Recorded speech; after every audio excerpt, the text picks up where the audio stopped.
প্রধানমন্ত্রী শেখ হাসিনা বলেছেন, সাম্প্রতিক কোটা সংস্কার আন্দোলনের সময় নৈরাজ্য সৃষ্টিকারীরা দেশে শ্রীলঙ্কার মতো তাণ্ডব সৃষ্টির চেষ্টা করতে চেয়েছিল এবং তারা সরকার উৎখাতের পরিকল্পনা করেছিল।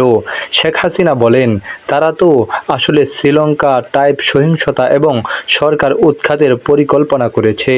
বাংলাদেশে নিযুক্ত ভারতীয় হাইকমিশনার প্রণয় বার্মা প্রধানমন্ত্রীর সরকারি বাসভবন গণভবনে তার সঙ্গে সাক্ষাৎ করতে এলে প্রধানমন্ত্রী শেখ হাসিনা একথা বলেন।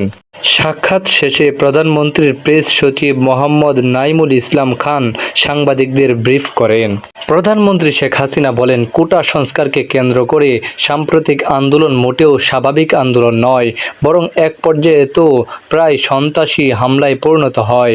তিনি বলেন, এটা কোনো সাধারণ আন্দোলন ছিল না, এটা এক পর্যায়ে প্রায় সন্ত্রাসী আক্রমণের মতো হয়ে যায়।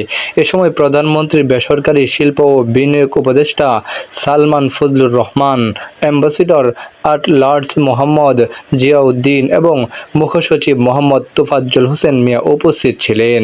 প্রধানমন্ত্রী শেখ হাসিনা সাম্প্রতিক সহিংসতায় জীবন ও সম্পদ হানির কথা দুঃখের সঙ্গে উল্লেখ করেন। জানিয়ে প্রেস সচিব বলেন, এ সময় ভারতের হাই কমিশনার বাংলাদেশে সাম্প্রতিক সহিংসতায় জীবন ও সম্পদ হানির ঘটনায় শোক জানান।